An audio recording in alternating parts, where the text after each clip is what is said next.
Congratulation.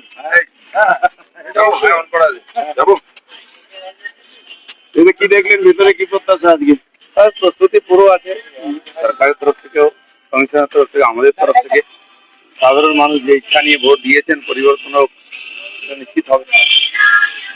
নিরাপত্তা ব্যবস্থা দেখতে পাচ্ছেন পুলিশ আর ফোর্সই আছে, আর কেউ নাই। কারণ কি, যারা নির্বাচনে গন্ডগোল করতে পারেনি এবারে চেষ্টা করবে সেটা বিফল করে শান্তিপূর্ণ ভোট গণনার রেজাল্ট হোক, এটা আমরাও চাইছি, কমিশনও চাইছেন। কিন্তু চেষ্টা হলেও সফল হবে না গন্ডগোল করা। আপনার মার্জিন কত আশা করছেন? মার্জিন তো ভালোই হবে, এখনো পর্যন্ত যেটা হয়নি, কিন্তু আমরা টার্গেট রেখেছি 1 লাখ ভোট।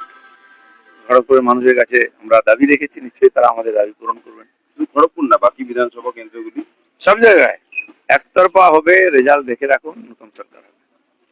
তৃণমূল কংগ্রেস যে 200-র বেশি আসনের দাবি করছে, আজকে পর্যন্ত 200 পাচ্ছে, আজ বিকাল থেকে আমরা পাবো ওটা। অভিযোগ করছেন যে বিভিন্ন জায়গায় সিসি ক্যামেরা বন্ধ হয়ে যাচ্ছে, যারা হেরে যায় তারা অভিযোগ করে। অলরেডি রাস্তায় বসে গেছেন, কারা বসে? বিরোধীরা বসে অভ্যাস করছে।